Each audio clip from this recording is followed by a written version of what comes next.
this chat, this intro banter, and putting it ahead of the intro. I thought it's been kind of fun to do. Is this chair height appropriate? Should we get that sorted right away? Let's see. Let's get. Yeah, I think that's a little good. higher. Yeah, maybe a little higher. A little lower. A little higher. A little higher. Because you're kind of low to the thing. See, if there's some clearance that could work there. See, I think it's fine. Whatever. It's when Greg is on the stool and you're like this. To him. Yeah, Greg's on the stool. That's what I was shooting. There, see, it works. That looks fine. Right, I'll put on this part. I like doing the overhead for the cheers. Let's. Where's the stupid button? Is anybody here? No one's here yet. Good. Oh, great! I can't hear it. My kid muted it. This is the Okayest Hunter podcast. Never pass on shooter bucks, because that's just meat in the freezer. It's your tag, you hunt how you want. This is Okayest Hunter.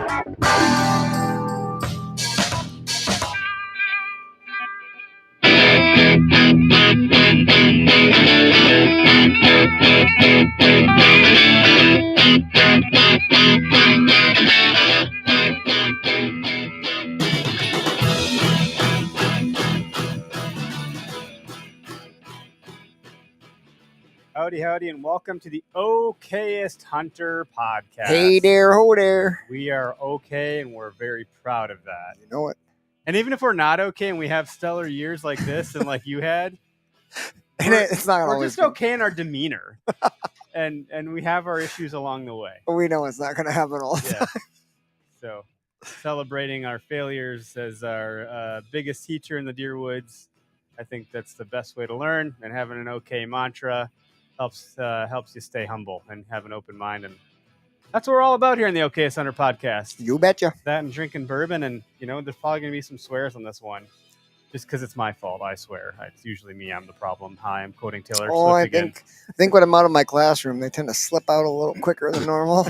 Maybe sometimes in the classroom too. I don't know. It's like the Hangover when he's leaving class. Get out of here before my students see me. Yeah, it's 3 p.m., Johnny. Don't talk to me. Oh, yeah, I could just picture leaving school like that every single day. It's hunting season. Don't talk to me. Don't talk to me. There's my next meme. Leaving work in hunting season. Phew, don't talk to me, Deborah. Anyway, welcome to the show. We're brought to you by Half Rack. We're going to be hanging out with Half Rack this Saturday. We're going to do a turkey hunt. Me, Greg, and Josh Dutton over there. Derek's going to go moose shed hunting. Woo! Which is apparently really easy to do because the moose sheds are so large. Yeah, it's super easy. Go try it. Find some paddles. Yep. Which Tyler directed a pretty solid little. He gets a lot of ideas from our group text. I don't even notice. He posted it, and I saw it right away. And I was like, "Is this directed at anyone in particular?" And he was like, "Yes, you were the inspiration." I like how he said the inspiration and not the culprit. Yeah, he tried to put a positive spin on it. That was nice. Great. No, yeah, it's gosh, that sounds great. Where are you going for that? I can't disclose the location. Okay. Because we are going with a friend of mine who has done a really good job at keeping it up at wraps, but it is in the Great North. Okay.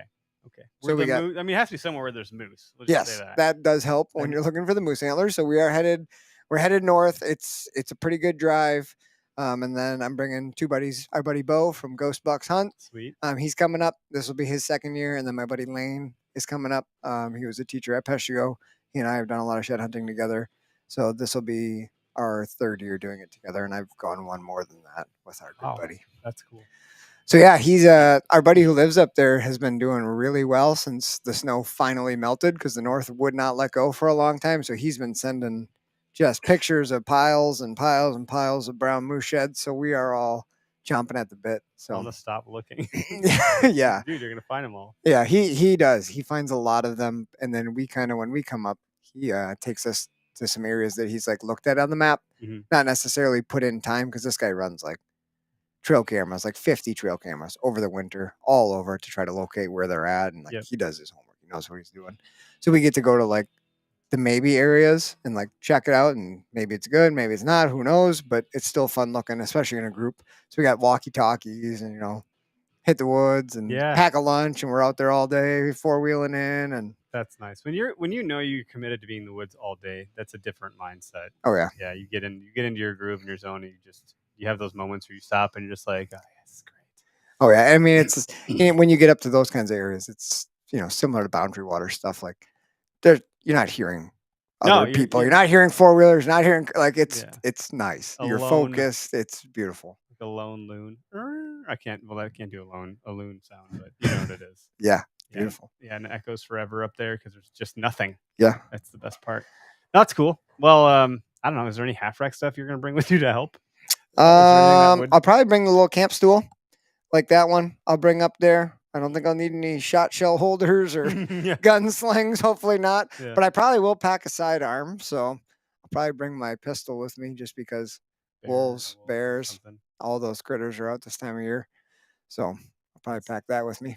Cool, man. Yeah. Well, I can go through the other partnerships real quick. Just check out Latitude Outdoors. Again, we just keep reiterating their Carbon Speed Series sticks are coming out soon, but they have platforms, they have knee pads, they have saddles.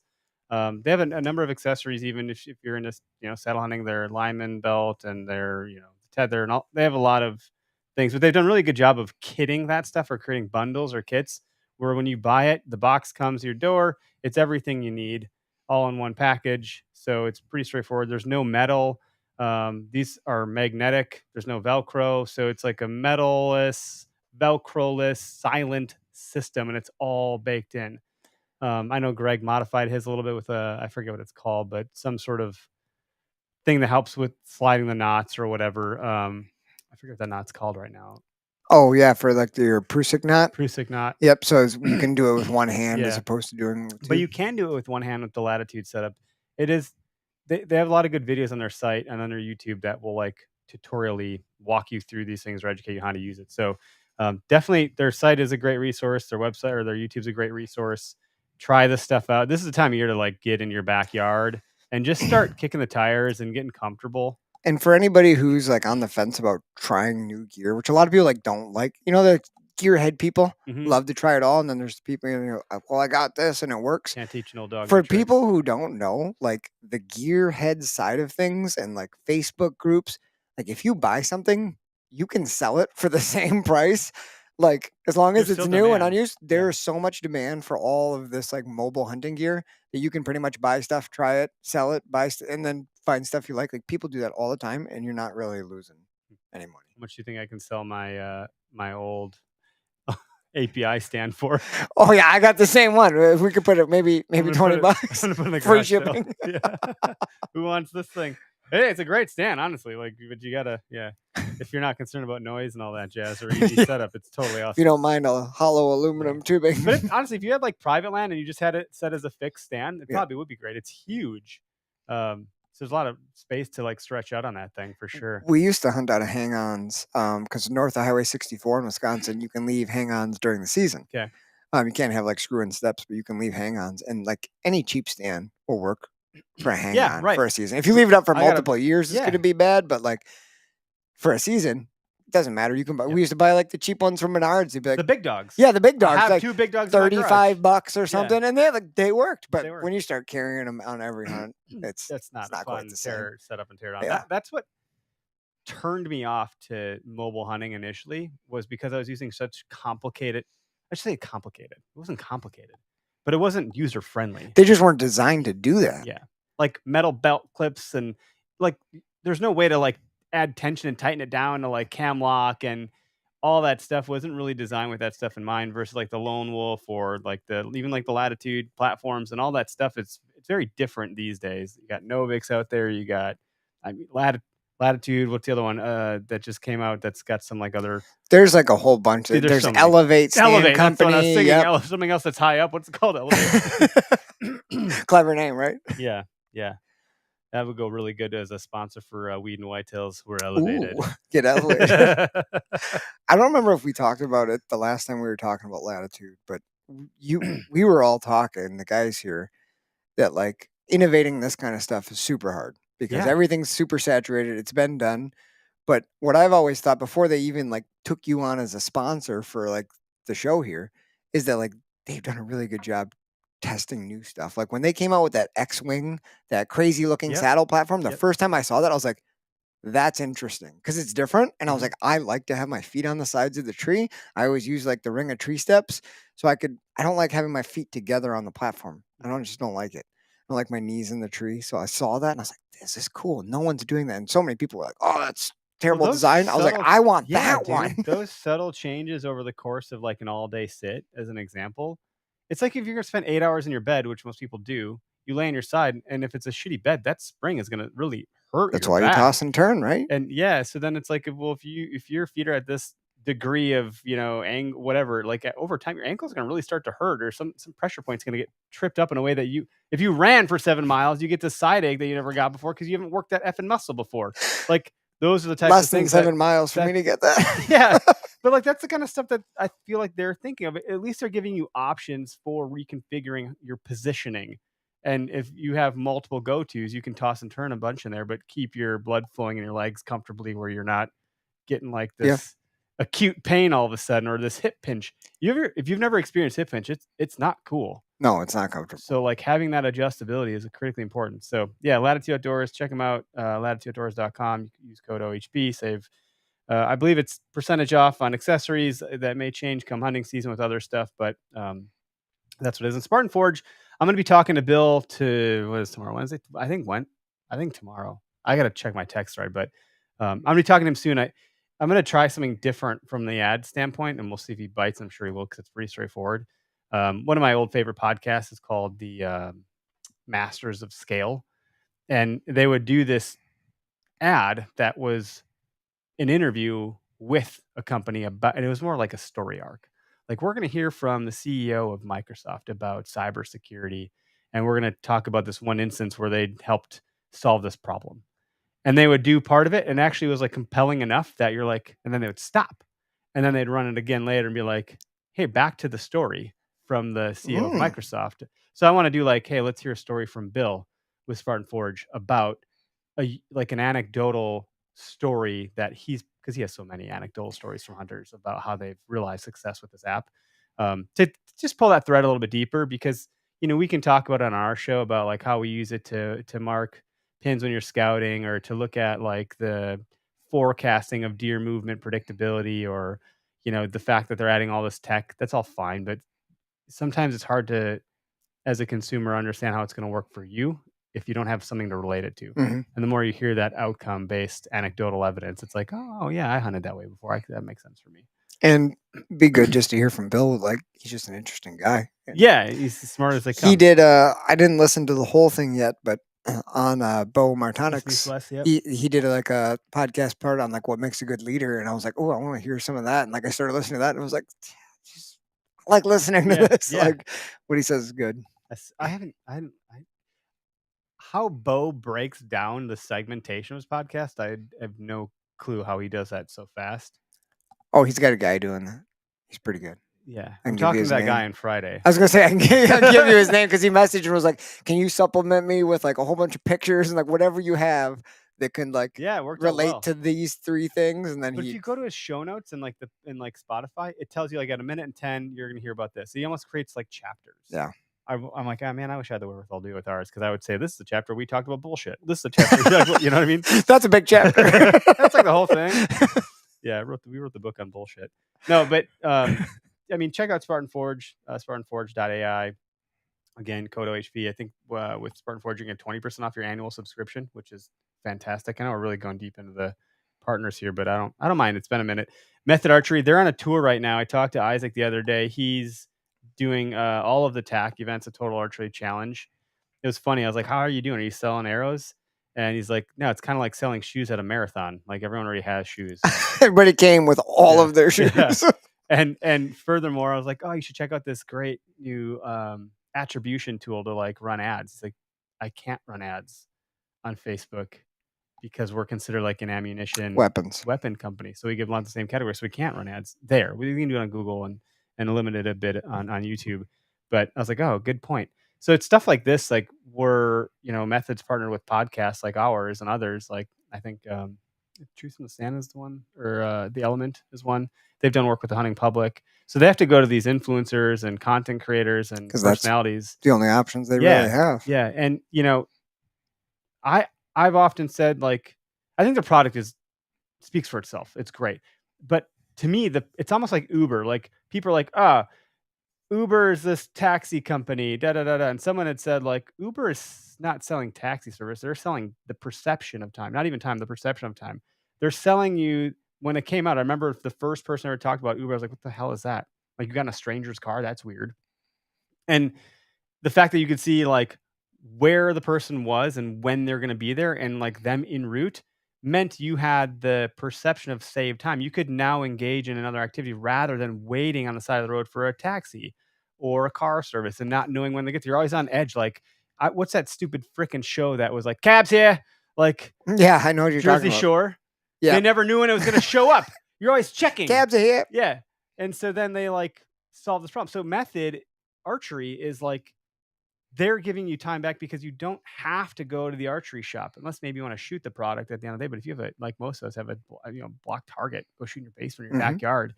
These arrows are going to show up at your door exactly as they need to fit for you and your bow. Like, it's not just your bow, it's you and your bow. And I say that because like it's your draw length, it's your draw weight, it's your bow, whether it's the Bear legit, whatever model, they have an algorithm that will tell you exactly what arrow you need. And then they fricking build that arrow and send it to you. And it's all great out of the box. Shoot it. Awesome. I was surprised by how many people like at the archery shoots that we did and even Foam Fest, how many guys had vector arrow and when it was vector method now, but like how many times I saw those out in the field just in public, like it's really doing well. And people are realizing like, not only is this convenient, but these arrows are freaking amazing. Like these things are missiles. And guys like Greg, so I think Eric and I are on the same page. Like I want to like plug it in. I want to get the arrow and I want to put it on. Where like Greg orders them, without fletchings. Like he gets the fletchings, but like puts in the notes like don't put them on because Greg wants to like paper tune the Bear shafts and like he's meticulous. So like you can do it however you want, like to suit it, and you're still getting the same awesome product. Yeah, it could be soup to nut, or I don't know what the alternative of that would be, like soup to not nut. Like, soup to gravy, I don't know, or to broth. But to that end, like good company, good ownership. They can't go down the traditional digital social, way of like, performance marketing and growth. So they lean on partners like us and others to get the word out there. So we're getting the word out there. And again, this is a time like you could be trying out your saddle and shooting your bow from the saddle with method arrows or whatever. And a lot of people drink our quote unquote Kool-Aid and like subscribe to what we do. And I think, this is a community. And there's a lot of people that are using these products, and we kind of all live in the same kind of categorical space. But I'm excited. They're coming here tomorrow. The one behind this one up. They're gonna help me set up my new Bear bow, and this is the. Not gonna mess. You could. There's an antler on it. Yeah.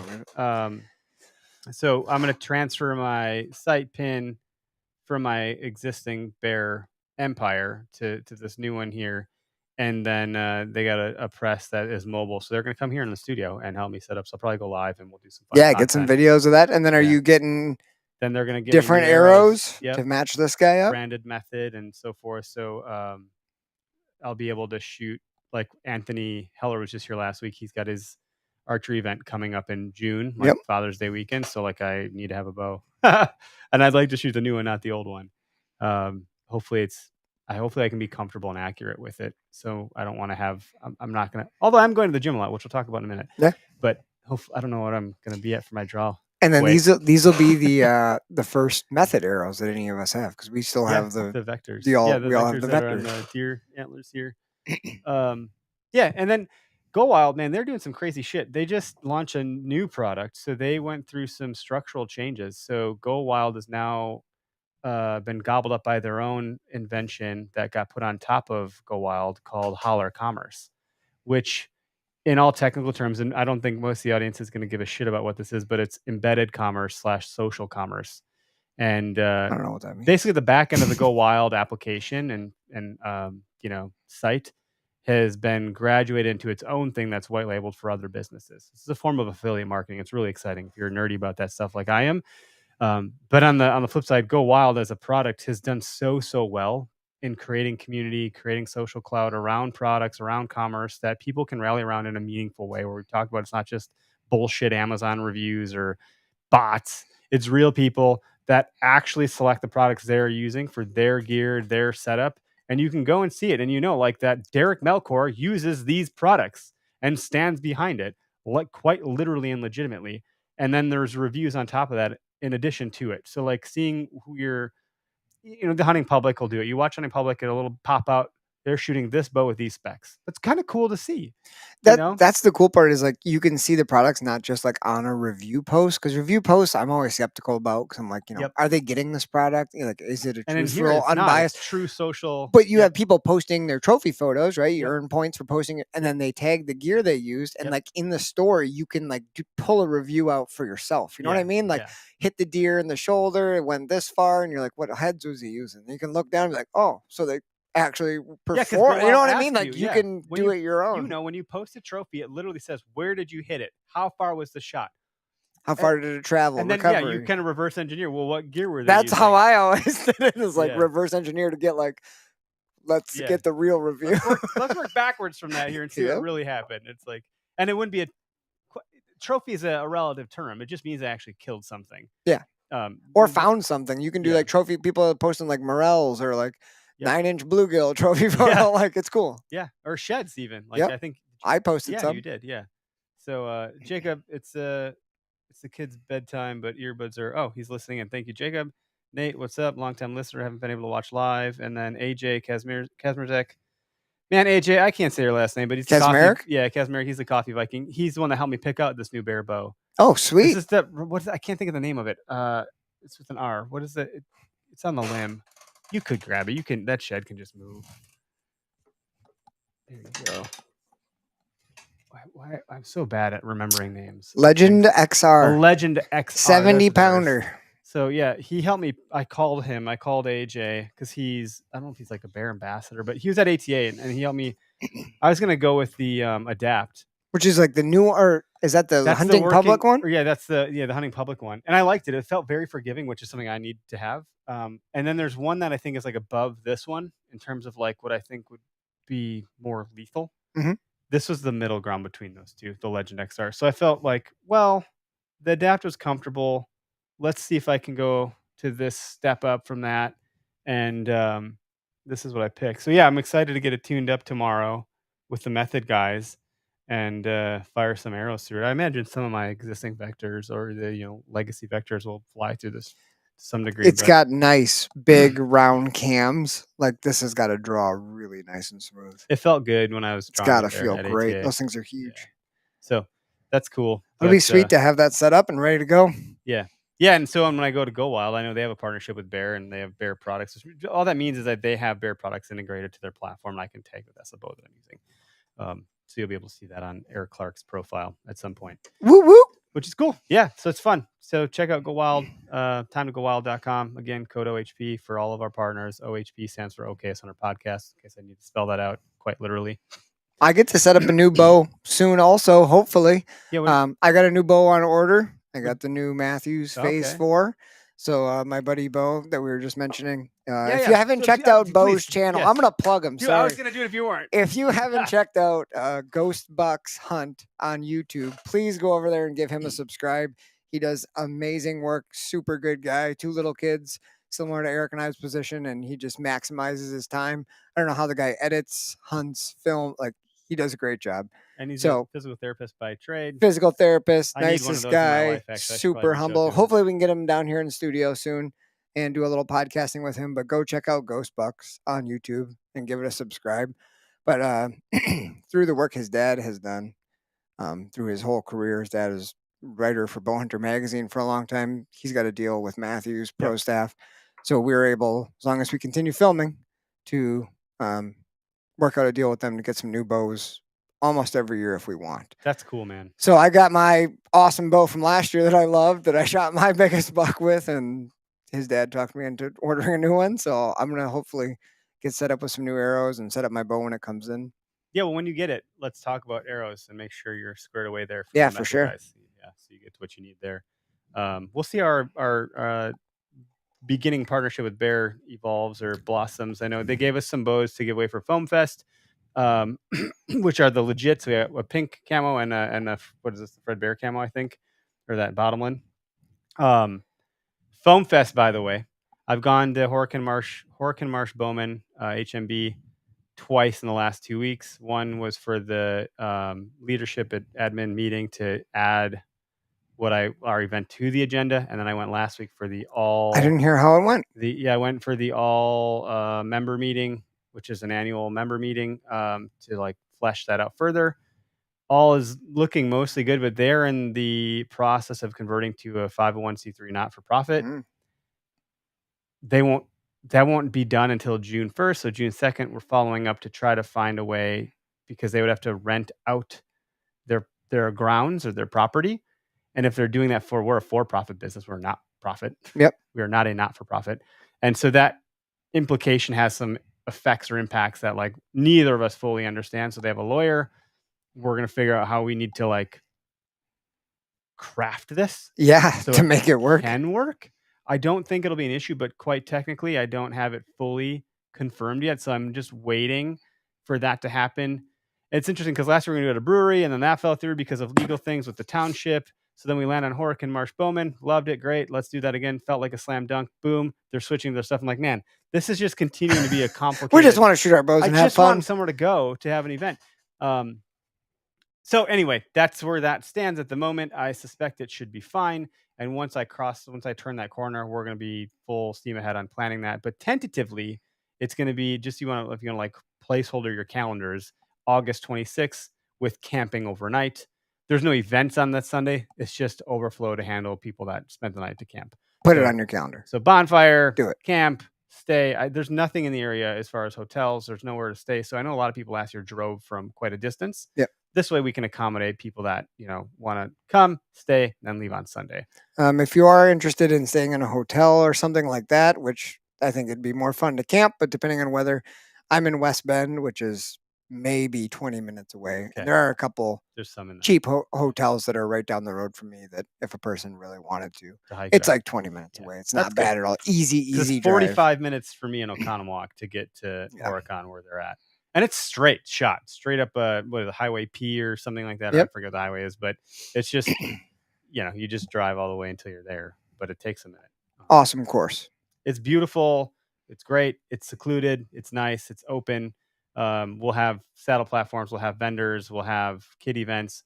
I'm talking to the DNR to bring the Learn to Hunt program there. I'm talking with BHA, Backcountry Hunters Anglers, to collab on this event. So they'll have a presence and they'll help promote. So yeah, definitely trying to do more this year. I just, again, need to like solidify that, yes, this is how we're going to structure how we do it there. So just some behind the scenes, inside baseball, behind the curtain. This is what's going on with it for those that have been asking, because a lot of people actually have been asking about it. Which is excellent. And if you haven't heard about it or don't know how we're talking about, Foam Fest is a 3D archery shoot. It's at the end of August 26th, tentatively. The last before the season starts, to just have fun. It's very low key. It's family centric. Bring your wives and kids, bring your husbands, kids, whatever, if you're female, bring your family. And we do enough things as hunters, with trade shows and events and hunting and all that stuff, where we don't bring our families, or it's harder to. This is a great opportunity to bring them. Please bring them. Especially Learn to Hunt, having a participatory role in this year. I think there's going to be some shooting things that can go on for youth that I'm really excited about, in addition to like what you had done last year with the shed hunt. We did a shed hunt, which we'll elaborate on this year. Now that I know that the kids really enjoyed that, we can do the shed hunt. We did a little coloring contest. Maybe we can do a cool little, depending what the Learn to Hunt guys do, be fun to do like they do in hunter safety, and do like a mock blood trail and like have kids track stuff down through a little blood trailing, like hunting related, but like family friendly stuff. That's fun and really exciting. Excited about that stuff. Like, oh my God, there's a speck of fake blood. Whatever. Like, look for hair, look for blood. Like they love that kind of stuff. So that's cool. And that part of deer hunting in itself is like, that's a whole world of. It's like a whole other type of hunting. Like you have to be good at tracking to track. Yes. Whoa, slow down there, big guy. Stop shrimping over the crime scene, Yeah. Like you get very investigative. It's crazy. So I don't know. We're just kind of shooting the breeze here. We had a guest lined up. He had some emergency happen. So he had to duck out. We'll reschedule him. And so it's just Derek and I. Greg's out of town for work. So me and Derek here chopping up the fat. Phone lines are open, 262-751-4122. I'll put the number on the screen. So if anyone wants to call, you can. We'd love to hear from you. But meanwhile, Derek, you drove right past me on the way here tonight. And I've been really hot to trot and staying consistent, building routine around some like just general fitness. And I'm excited to stick with it through all of summer and even through and into hunting season. so I don't have to huff and puff nearly as much where I have a lung collapsing trying to drag a deer out of the woods. I've been there before. Yeah, you were running. I was driving to Eric's house for the podcast, and I see this tall fellow with a big high Fleet Farm hat on, and sure as hell, it was Mr. Clark himself jogging down the street at a pretty good pace. So he's been working out and kind of keeping tally on what he's been doing, and that was inspiring to me. So I've been doing similar, not quite as good or consistent as Eric yet, but I'm working on it. So But I you've think been that's doing soccer though. I did The indoor cardio soccer. of soccer has got to be pretty because you're just running the whole time. Yeah. But it was indoor over the winter. Got signed up. My buddy talked me into an indoor league. Okay. I hadn't run or done any training for it. It was just like, all right, he'll be a good reason to get in shape. And I kind of used that to kind of jumpstart me. But then once that season wound down, he talked me into playing outdoor, which on a full field, 90-minute games, I was like, this is going to be serious. Like, it's an over 30 league. So, like, minutes, it's all older guys, but still, like, I don't like feeling like I can't do what I want to physically. And that's the way I was feeling at the beginning of indoor. Like, my leg, like, I wanted to do, like, make these moves and run.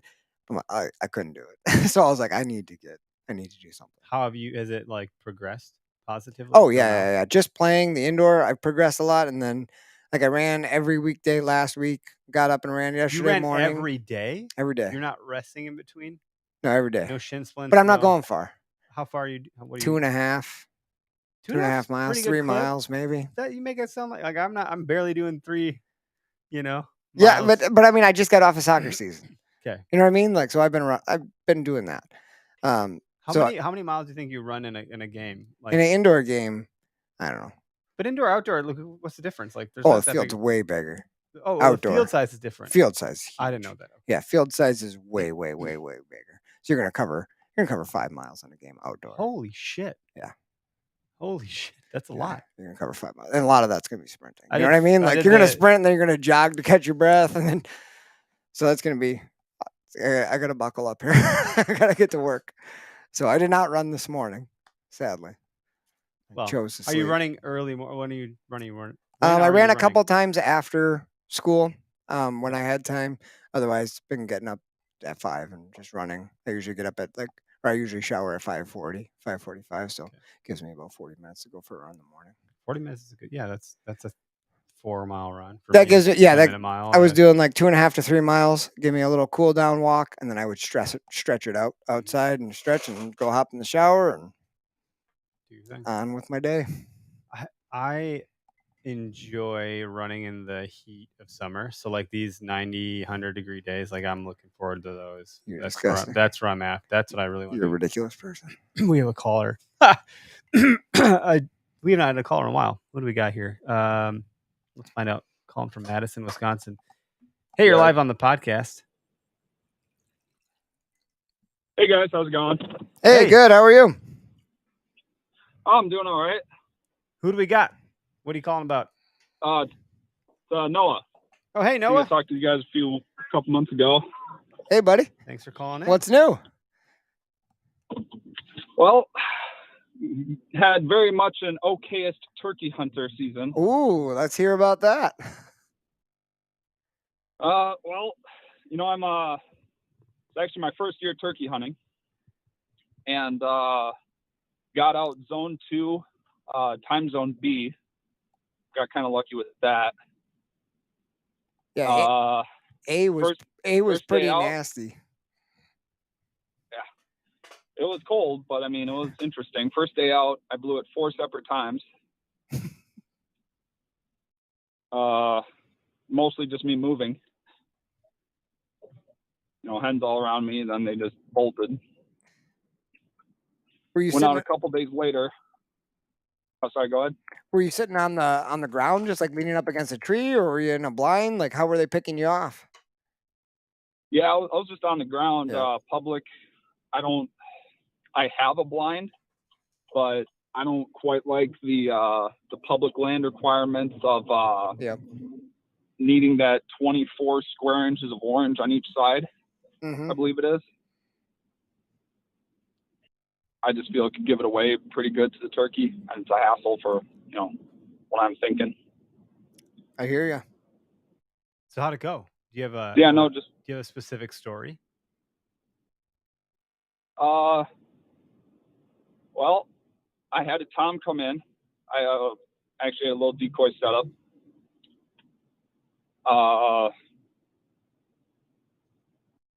So I had a few hens like surrounding me this one time. It was a couple weeks back. It was actually my last day of that time zone. Sitting out there, hens come through. I'm just kind of waiting. Have two geese come in, and then they land about 40 yards from my decoy set, and they're honking, and I'm about ready to move because I everything, chase off all the turkey and whatnot. Look over to kind of glance around the bush to my left, and I see about 7 hens about 200 yards away on the other side of this field. So I'm like, okay, I'll sit for a little longer, see if they have a tom with them. Well, next thing I know, this big, at least 10-inch beard comes sprinting around the bush 40 yards from me, right into my decoy set. And of course, I couldn't sit still enough. I didn't have my gun up ready yet. And I couldn't wait for him to puff up to give me a chance to bring it up. Started bringing it up. He saw me. He starts sprinting away. And I pull my shot probably a foot to his left. That's tough, man. Oh, yeah. That was quite the season. The patience required when your gun is down and they're close to you and you just want to make it happen and like get the shot. The patience required to wait for him to fan out and turn and like get your chance to bring it up is tough. It's like sounds easy. Well, just wait till he's not looking. But when you're sitting there and there's a tom 20 yards away, you just want to bag him. Like, I get it. Yeah, and it's my first time doing it, and I'm seeing him here. And you're basically dragging on the ground and sprinting to my decoys. So you pretty like at that point was your heart pumping pretty hard or what? Oh yeah, it was. I was. I'm just like, I can't believe second time out. You're in Wisconsin, I think. It's been nice enough out now where we're sleeping with the windows open. And this morning, in our neighborhood, I woke up to an actual turkey gobble. Really? I was like, and I know I'm turkey hunting this Saturday. Man. I was like, holy shit! It's a sign. Like, it was like, oh man, that was cool. Like he's somewhere. There's a big tom somewhere around here gobbling. Like it was kind of neat to hear. Like they're still active. This is like encouraging. But I've never shot a turkey. I've been turkey hunting one time.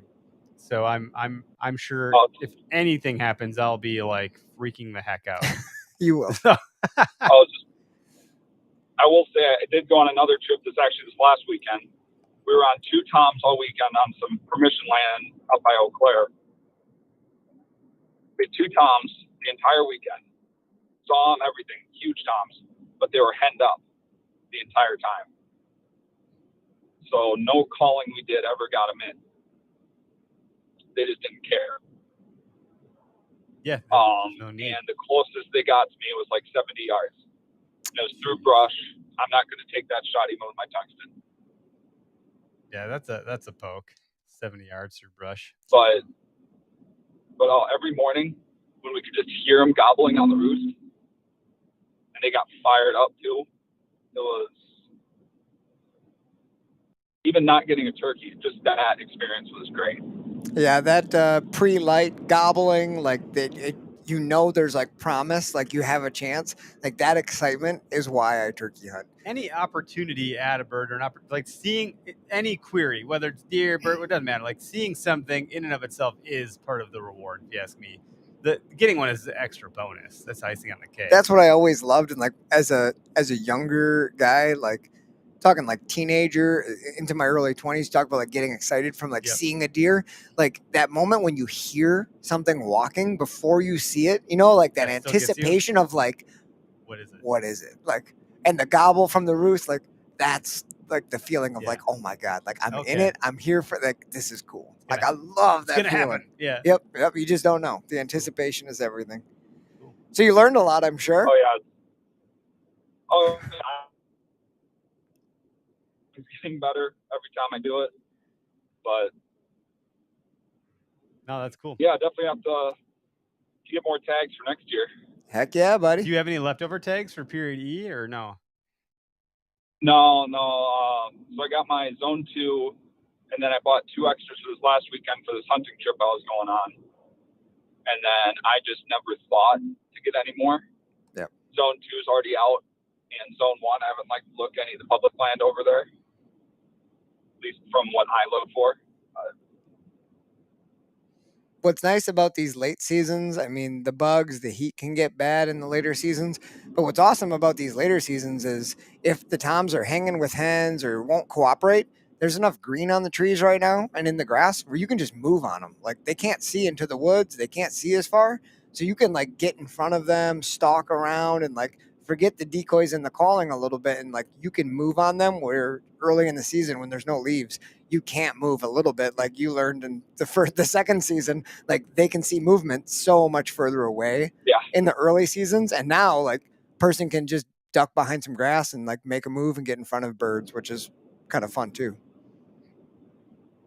So I heard that you want to do the decoys later season because all their hens have been bred, so they're looking more for hens. They're not as henned up. I don't know. That's just what I've heard. But Did you use hens this last weekend when they were henned up? Did you use decoys? we tried, but they didn't. Even there was one morning where they didn't fly down from the roost henned up, but we had a couple hen decoys out, and they didn't care. They just beelined it right to where they knew their hens were the last. Mm-hmm. And we just weren't close enough for a shot. Yeah. It is what it is, man. That's how it goes. But definitely sound like a classic OKS hunter move to not be prepared when it happens. Oh, it's easy to do. Which is okay. It's okay. It's part of what makes it great, you know. Here you have a story either way. You know, very that's why cool. they call it hunting, not killing, right? You got it. Yeah, exactly. Thanks for the call, Noah. Appreciate it, man. Yeah, no problem. That'll be enough to carry you over till next year. That'll get the excitement going. Oh, well, at least until deer season. There you go. Yeah. There you go. That's the real season. That's the only season I care about. Awesome, man. Thanks for calling. Yeah, thanks for having me on, guys. Yep. Take it easy. Yeah, you too. Man, that is the story of it, though. Anyone who's ever turkey hunted with me, friends and guys who have brought their kids, like my mantra is turkeys are jerks. Because like they do what Noah just said. Like he's looking, there's hens 200 yards across the field, so he's a little bit more relaxed and like nothing's around. He hasn't heard anything, and then what happens? 40 yards away, here comes Tom running in, making no noise. Like they're just jerks. They're like big time jerks. Interesting. I'm excited and enthused for this Saturday, and especially like I said, just hearing. I was gonna text. I know we're in a group text thread or whatever, and it's always popping off. Like usually you guys are texting me before I'm up because I'm up late. I get up early, but like that's relative. Yeah. My alarm's going off. I'm like, no, I'm not. I'm just going to stay here for a little bit longer, but which is funny because that's the opposite of what I should be doing based on like Marcus Aurelius Stoic philosophy. Hey, like, you can have a moment to relax. Yeah. Right. You can have a moment. But we have another caller, Alec Beckers, with the Learn to Hunt program. It says in the auto screen. Alec, how you doing, man? Good, Eric. How you doing? Good. Thanks for calling Derek. in. Hey, how you doing, buddy? Good. Yeah, this is my first time calling in. I got the Facebook notification, so I figured I'd start looking at your live stream, and then I heard you talk about Foam Fest and how we're bringing the Learn to Hunt programs and BHA there. So I thought I'd call in and give a little plug for that and kind of tell you guys what it's all about. Heck yeah, I'm glad you did. Yeah, I was talking to you. I talked to Quinn yesterday. So like, yeah, I mean, I don't know exactly where we're going to land on what it looks like yet, but everyone's open to participating in some way, shape, or form.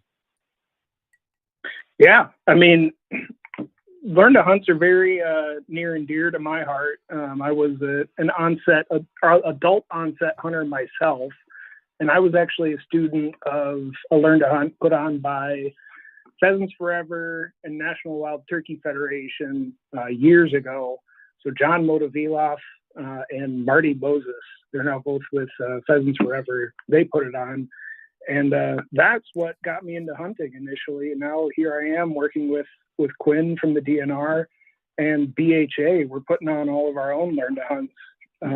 So basically, the fun part about Wisconsin is that anyone can put on a Learn to Hunt for children or for adults. BHA, we typically try to focus on adults that are looking to get into the hunting and fishing world. So really all you got to do, and there's a bunch of information from the DNR online on this. They've got a whole website for Learn to Hunt, but I file paperwork with the state, and that actually goes to Quinn, and they look at it, approve it, and then we get to the actual planning and logistics of each event. So this past year, we did a couple Learn to Hunt pheasants across the state, where the state is also able to provide birds for us to release. We'll typically take the students out for a range day, get them comfortable with firearms and whatnot, and then take them out on a pheasant hunt. We've also done Learn to Hunt deer, both with vertical compound bows as well as crossbows all across the state. And that's kind of a more inclusive weekend where the students get to learn about scouting, biology, conservation, ethics, funding mechanisms of conservation, and then actually get to go out and navigate public land and try to figure that part out for themselves with a mentor.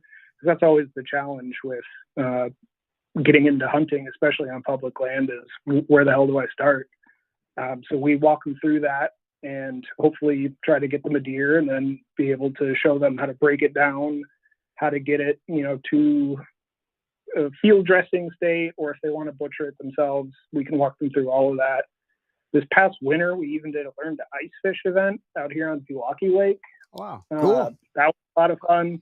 Absolutely hammered the fish that day. So that was a really great opportunity. And I know the students, I ran into some of the students ice fishing the next weekend. So they're continuing with that. And then on the topic of turkeys, we just did 2 different Learn to Hunt turkeys across the state, one out in the Driftless area, and then one down here in Waukesha County.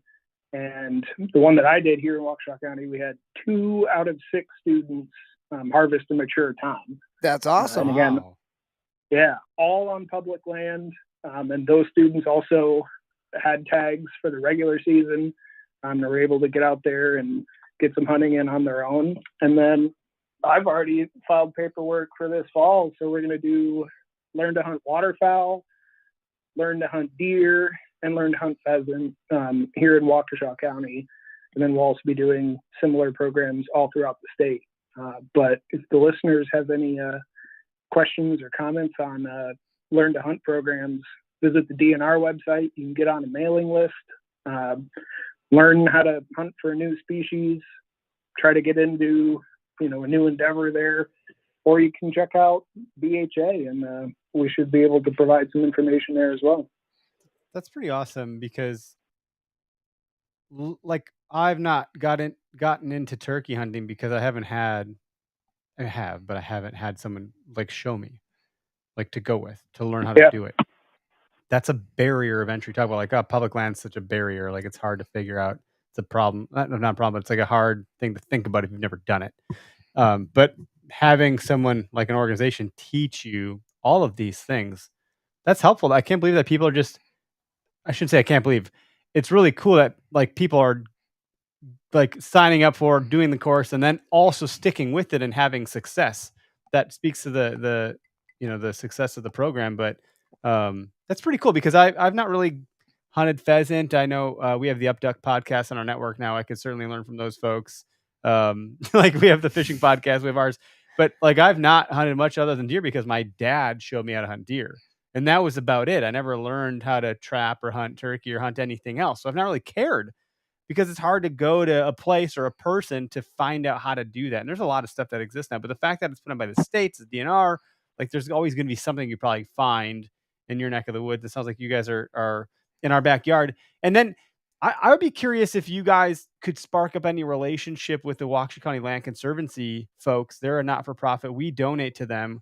They're one of the not-for-profits that we donate to through the 2% certification, 2% for conservation. We donate to Waukesha County Land Conservation, WCLC. They acquire properties, then with that acquisition of properties, they allow recreation and or hunting on it. And then they have for hunting, they do like a draw. You buy and get into a lottery. You get selected. You get access among a small population of people that get access to public access to private property, essentially. But I wonder if there's a symbiotic relationship Learn to Hunt could have with those folks from like an access standpoint to help lower that barrier for the people that are willing to get into this stuff. Yeah, grapevines think alike because they're top of the list that I need to start calling up and seeing what we can strike up in terms of a partnership. Similarly, I've got a call with the Nature Conservancy because they've got some land, southern Waukesha County, northern Walworth. And that's one partnership that we want to strike up. And then also, Waukesha Land Conservancy, Ozaukee, Washington Land Trust. There's all these great organizations that rely on hunters in the area for helping, manage their habitats. And I've personally hunted Waukesha County Land Conservancy, Ozaukee, Washington Land Trust. So I personally know it quite well. And that's also one of the things that we provide to the students. And, at least I can speak for myself that I provide a little package to my students from the Learn to Hunt in Southeast Wisconsin of like hey, here's a access guide to public land in the Southeast Wisconsin area. Like you don't have to only hunt the Kettle Moraine State Forest or only hunt DNR owned lands, but there's all these other access points that you can look at. Hell, even the city of Delafield has a sign up for access. But yeah, I'm right there with you that there's a lot of access in the area that we can promote and set people up with so that they can expand their ability to hunt and find success. Yeah, man. You're doing great work. That's a noble cause, and obviously it's taken off and people are benefiting from it. So thank you. Yeah, and thanks for committing, verbally for now until we like secure the venue. It sounds like we will. It's just a matter of time here to like align on that stuff. But thanks for being amicable and open to that and flexible with us. But excited to see you at Foam Fest this year. It's a fun event, and if you haven't seen what it can look like, we have a sizzle reel of it on our YouTube. You can scroll through our videos and see one. So, but thanks for calling in, Alec. Yeah, absolutely. Good to hear from you on the show. We're looking forward to Foam Fest. We'll see you guys there, and hopefully we'll get a good BHA showing out at Foam Fest. Heck yeah. Yeah, rock on, man. We have a good night. Cool. Thanks, Alec. See you guys. Bye. Couple callers. Heck yeah. It's always fun. Heck yeah. I could have fit in this bourbon in my mouth. Ooh. Yeah, I gotta be careful. It's gonna be an early morning. Turkey season. My last tag starts tomorrow morning. So I do have plans of getting out early. So with additional tag, you can just kill another tom. I can kill another tom. That's awesome. I have a tom tag for him. Did you do anything with the tom you already got as far as like oh yeah, he's made into jerky. Shared it with a few people. I should have brought some tonight. Shit. You son of a bitch. Tomorrow's Tom. I could have used that on my run. Week. You could have drove past me and delivered me some hey, jerky. Just throwing sticks of jerky. That could have been the carrot in front of the horse. I could have thrown it on the sidewalk. It would have been like a burrito at the window, like in Anchorman. Yeah. So I got Gus. We just got my son a raised like a lofted bed. Yeah. So it's got like a desk underneath. So we had to move like some of his pictures that were on his wall. So now like the lofted bed goes up. So we like have some of his stuff down. Okay. So he's got like one picture on the other wall and he's got open space. I'm like, do you want me to put those back up? He's like, no, Dad. You know what I want? I want 2 turkey fans. And I was like, I can do it. Right. I can do that. That's so cool. So I'm going to put up 2 of my old turkey fans until he starts knocking down some of his own turkey fans. Great. So we're going to hang some up for him. So you do anything with the beards or the rocks? I never took the rocks out. That's a cool idea. The gizzards. I got the beards just my cats will pull them, like if they're hanging on the wall, they'll jump up and pull them out. They like the smell of them or whatever. So like I got them in like a container, like a metal container. Like this wall could use some more stuff. Like I have no shame. Turkey fan. I do. I think a turkey fan, because this bow that you can see here in frame, if you're watching live, this bow is going to go away. So at some point, I could probably just hang my own bow. Somebody's going to win that bow. This is a bow that you're going to win. This is the legit, at Foam Fest. It's an RTH ready to hunt. I took the sight off so it could hang there nice. So the sight's down there in one of the milk crates. But Brad Werwinski commented, "Good luck turkey hunting, guys." Also got a tag. That's awesome. Thanks, Brad. Yeah, man, go kill some turkeys. No Jake break, as it were, which apparently will get us in trouble on social media. Yeah. In the wrong crowd. or the right crowd, according to them. I don't really know, but F all that noise. It's your tag. You hunt how you want. Do whatever you need to do. I'm very curious to see what's going to happen on Saturday. Like, if it's a Jake, I'm shooting a Jake. You better. If it's a Tom, I'm shooting a Tom. It's not that I don't care about the conservation of the birds, but I don't think you convince me that there's a biological reason to not take a Jake. Just, I don't know. And we've talked about this. We had Paul Campbell on. He got I think that post up to 300 or 400,000 views now. And it's still happening. People are still burning people up, still losing their shit about it. Everything he said made logical sense. Yeah, it was like pride that was hurt, not like logical. But it was so cool because Paul's disposition was like, I'm not even mad to see these people this fired up about it because it shows me that they're passionate about turkeys. I was like, who are you, Paul? That's great. That's what you're able to do. Like, what a good dude, Like, people are literally throwing in shade his way, and he didn't even care. He's like, no, that just means they care. I'm like, good for you, man. What a great perspective. And I ended up calling one of the guys. You had a pretty cool story that happened out of it. Converted them into hopefully a listener. I don't know if they're listening anymore or not, but a lot gets lost in tonality. And look, we're taking a clip from a whole hour plus long podcast, putting the 30 seconds. Chopping out bits within that 30 seconds and making it 15 seconds. And people are basing a judgment on 15. It's like headline readers. Yeah. Go read the article. Go listen to the podcast. Go get the full context. If you still don't like it, then make a comment. Yeah, but the context was like, you shouldn't get shamed for things. And I bring all this up because I'm a 37-year-old man that if I post a picture, people are going to assume I've been turkey hunting my whole life. And I haven't been. So it's interesting. I'm not trying to stir the pot. But I'm just saying, if I get a Jake, I called it. That we're gonna get shit for it. I'm not inviting the shit. I'm just saying it will happen. Just people remember why you do it. Why you go outdoors. Yeah. And I'm excited to experience something new. I'm excited to try something different.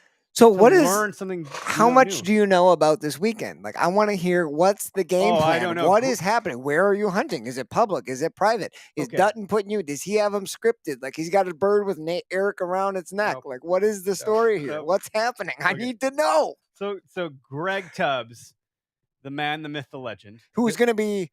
Oh no, when does he come back? He comes back tonight. He's probably flying right now. Okay, because he said he might try to hunt before this weekend so he can be cameraman and guide to you.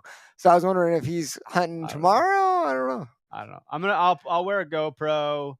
We got a cameraman coming in, Keegan, aka Buck Keister, who was with us at the if you haven't watched our YouTube trade show episode, go check it out. It's entertaining. I'll leave it at that. It's short. All of our stuff is very short. So like to ask someone to watch our show.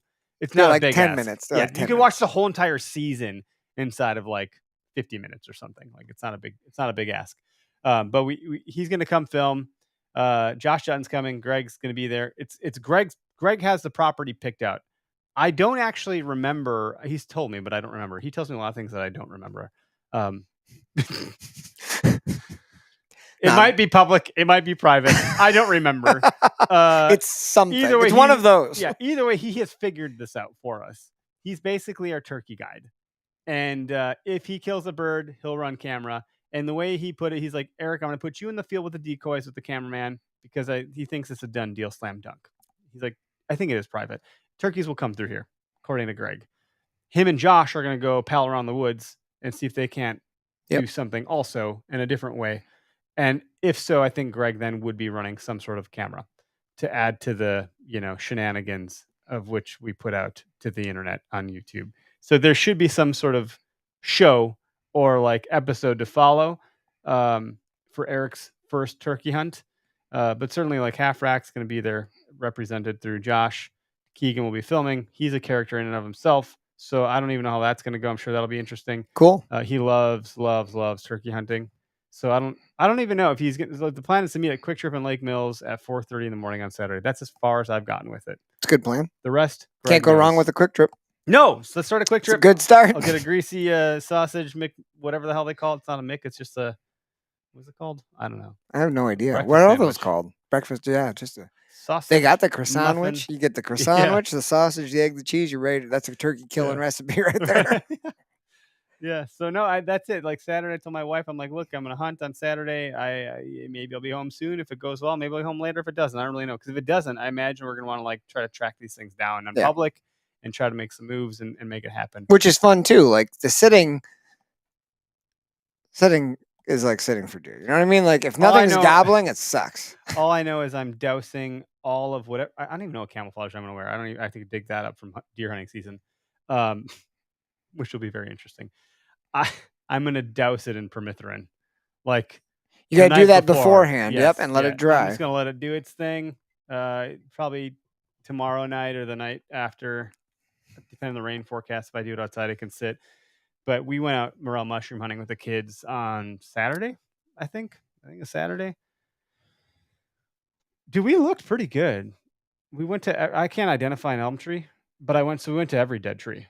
Yeah. Just thinking like, well, and like some of them were dead longer than others, but it was like, well, this one isn't budding. This must be dead. Like the bark is peeling. Let's look all around this area. Didn't find a damn thing. We did get a whole shitload of ticks on us again. Lots. I had ticks crawling me in my bed the night after that. I'm like, jeez, man, these damn ticks. We didn't bring our dogs this time because that would have been a tick magnet. No. And the kids are at that grass level height, so. It's always the grass. When it's warm and sunny, if you walk through grass, you will have ticks. Yeah, it was. I found one like real time, like on my little guy. I was like, tick! Oh my god! Flicking it like it dick wasn't tick. embedded. It's a dick tick. Yeah, man, those things are so hard to kill. They can withstand like the washing machine. They can go for like weeks without food. I'm like, dude, who created these? You can flush them down the toilet; they'll float back up. I flushed the one down the toilet. Actually, that's why I either tear them or burn them with a lighter. I didn't have a lighter. That's the death they deserve. They're terrible. Oh, I hate creatures, bastards. They're considered an arachnid, but they're so paper thin that you just can't. I don't even know how to crush. Like, you have to like crush them. I don't even know what ball peen hammer. Like, I hate them so much. They're so bad. Yeah, they're a bunch of dicks. But usually I burn them with the lighter. Yeah, which is in the middle of the night. I always hold it on there a lot longer than you need. Oh yeah, like just be sure that they're scorched. Especially since the Lyme's disease. I mean, they come from hell. They're used to the flame, so you gotta let them. You gotta let them have it. But I don't know. I feel like I need to keep going back to the fitness side. We're about done with this podcast, anyways. It feels good to be in some sort of physical shape, cardio-wise. I don't know. I'm certainly not in physical shape. I'm still pretty flubby. No, you've been lifting. Yeah, I've been lifting. I see the pictures. I think you're out there leg day, chest day. You're lifting, man. You're back into shape. It's so funny.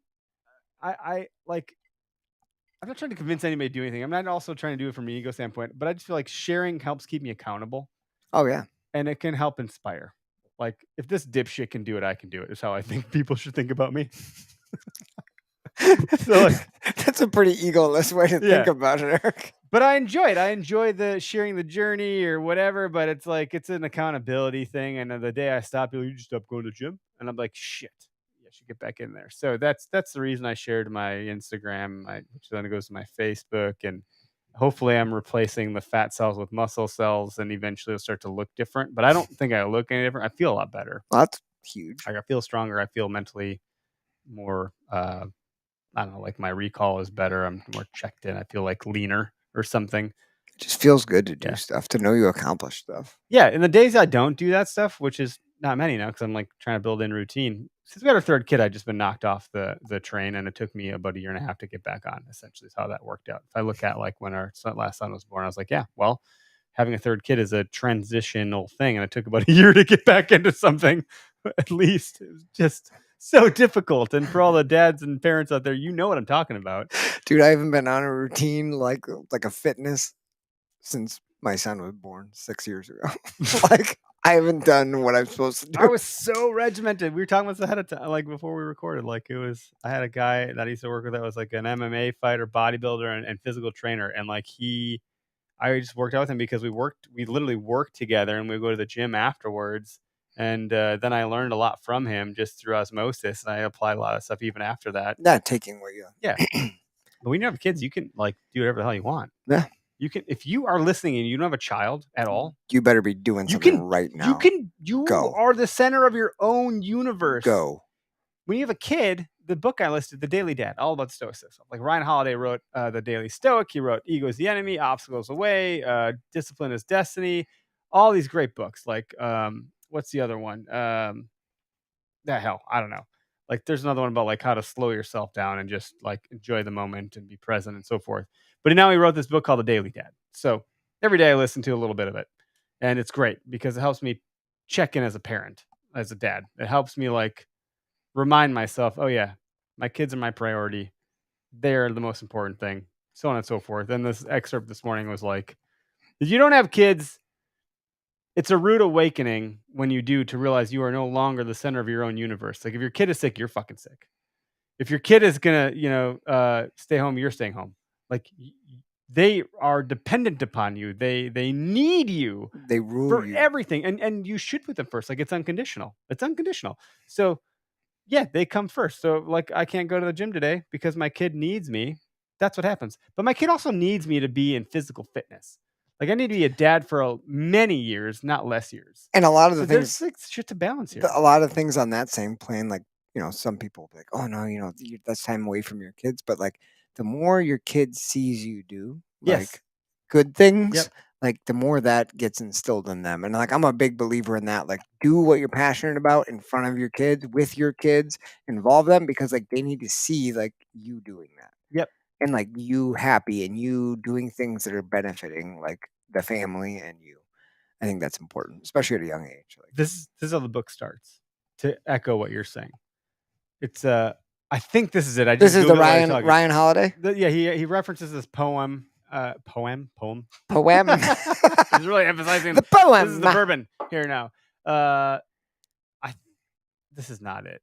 This is not the one. Where the hell is it? As you search for it, let me just interject with the cliche Instagram post that always gets me, and it's the your kids want to have the best relationship with you. You've seen this one? No, tell me about It's this. like a little audio clip that people like take and put over like them playing. Okay. And it's like your kids want to have the best relationship possible with you. They don't want you to like they're not trying to like push you over the edge when you've had a long day. They're not trying to like cry, and like they want you to be there. Yep. And they want to have the best relationship.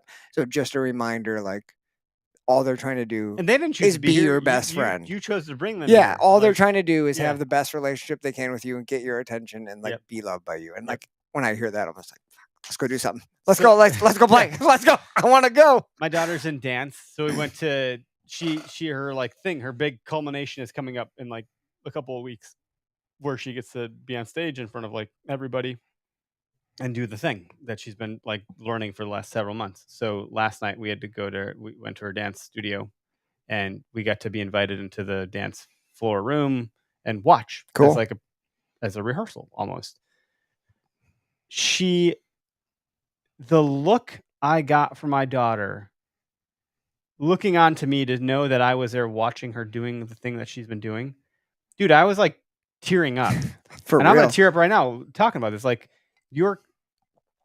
bringing your kids hunting too, like they just want to be with you. They just want to be seen by you. Mm-hmm. And it's, man, that was like a really, I don't want to say proud. I wasn't proud. Like, of course, yes, I was proud. But I was that also, wasn't the main. I was just like, your kids need you in their life. It's crazy. So I think this might be the poem.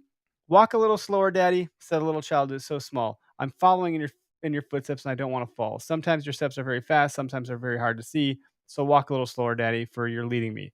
Someday when I'm all grown up, you're what I want to be. Then I will have a little child who will want to follow me. This is not the fucking poem. And I would want to lead just right and know that I was true. So a little slower, Daddy. Basically, this isn't the poem. This is still a nice. It's a very nice poem. It's a nice poem. But it was like, look, your kids are gonna follow in your foot. Like if you're walking on a beach, they're gonna follow in your footsteps. If you stray, they're gonna stray. If you stay the course, they're gonna stay the course. But they are watching you all the time. Mm-hmm. So when you are working, like I think literally every Tuesday when I do this podcast, my kids come down here after the fact. Well, guests here. Anthony was here last week. My kids came down. There's always, I don't give a shit. Like my kids are coming in this room. They're going to see me doing what I do. They're probably watching on YouTube right now at grandma's house. Mm-hmm. Like they love to come in here, put the headphones on. And I have a lot of recorded conversations on this Rodecaster Pro of like my kids saying, Well, you Knock, showed knock me what jokes. you did. Yeah. Did you give that to Holly, like, or Yes. Yeah. for Mother's Day or Mother's Day, Grandma? for grandma. Yeah. Yeah, like that was awesome. The kids did a little like podcast Yeah. recording of like what they loved about it. That was Yeah. awesome. So they see it, they like it. So like the hunting stuff is you know, I don't know. It's hard to, you want to have success in the woods. You want to chase trophy deer, bearded toms. It's hard to do it when you got a child making noise, complaining. They're cold, they're hungry, they're tired, they're bored. They don't have their freaking screen time, whatever. But you bring your kid to church and they squirm in the pews. They're not going to learn unless you go do it. Funny story about what you just said about bringing a kid turkey hunting. So my good buddy Corey, who I'm on a group chat with, brought his daughter turkey hunting a couple days ago, and he sent a video of his daughter doing like a little video of him and her in the blind, and she's like, how old is she? 4, 5, maybe. Oh my gosh, 4 or she's 5. and she's doing that. It's great. Yeah, like 5 years old or whatever. And she's like, oh my gosh, I feel bad because Dad took me turkey hunting and I had to poop in the blind twice. And Dad had to pick up the turds and throw them out. It's like, that's not dedication to bringing your kid out turkey hunting. Like, this is what I mean. they didn't leave. Like, you poop right there. I'll throw it out. Like, that's dad and hard. You gotta roll with the punches. There man. you go. You just roll. This with is the punches. turkey hunting, sweetheart. Yeah.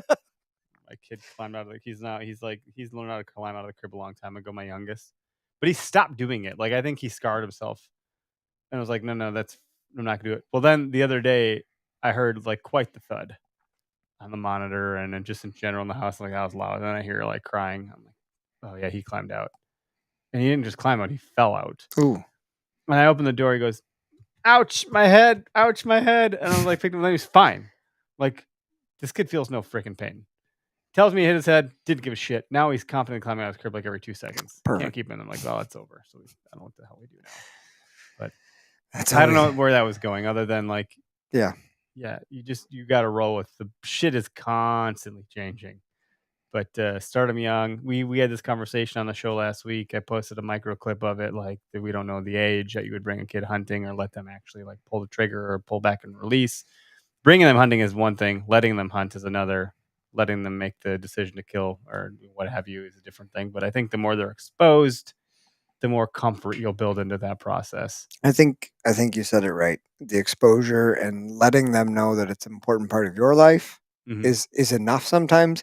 I still like, there's such a push to get kids involved early and young. And like, I don't know that I'm 100% behind it yet. Like the rite of passage that I felt when I was a kid and I turned 12, like you knew it was coming. Like this year I get to do it. And like, it felt like I had done something rather than like, here's a gun, we're going to go do this. Like out of nowhere. It feels different. You know what I mean? Like, so I'm still not like opposed to like a rite of passage kind of feeling. So I don't know. That's why I asked, because I'm generally interested like in what people believe and what they do and what they think. And like, I'm open to opinions. So yeah, my kids are exposed enough through this way of life. It's a year-round endeavor. So, oh yeah. But yeah, thanks for tuning in, folks. Good to get some callers calling in. Thanks for the folks that called in. Noah and Alec, thank you. Till next week. I don't think we have any guests lined up for quite some time. So we'll be free balling. I got to decide what weapon I'm using tomorrow. Should I bring my turkey gun or my bow or what? Bring both. I'm going to bring my camera, so we'll see. There you go. Cool.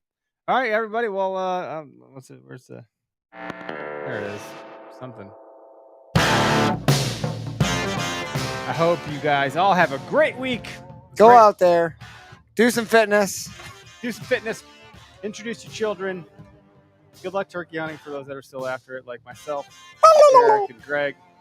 Get ready for that that turkey pick on social media from Eric Clark.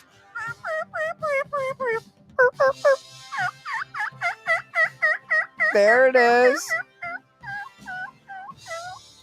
Yeah, something like that. Boom. Anywho, he's down. Yeah, I should have a gun. The sound effect. just killing it. Stay tuned for Foam Fest. Stay tuned for getting my bow all done up with the Method guys. Hopefully we'll have some turkey pics posted in the morning. Yeah, you probably will. Do you know where they're roosting? You got it all figured out? I'm gonna drive. I know where they like to roost. The question is, this Tom makes a circuit. Okay. So he was there on Monday morning. This morning he was not there. So tomorrow I'm hoping. So I'm gonna make a roundabout way home and see if I can spot him. Okay. Otherwise, I got to go somewhere else. Stand out. Do this Yep. thing. All right. Well, thanks, everybody. Zach Church. Damn, I showed up too late for the live. Don't worry about it, Zach. Catch you down the flip in podcast land. Later, bud. See ya.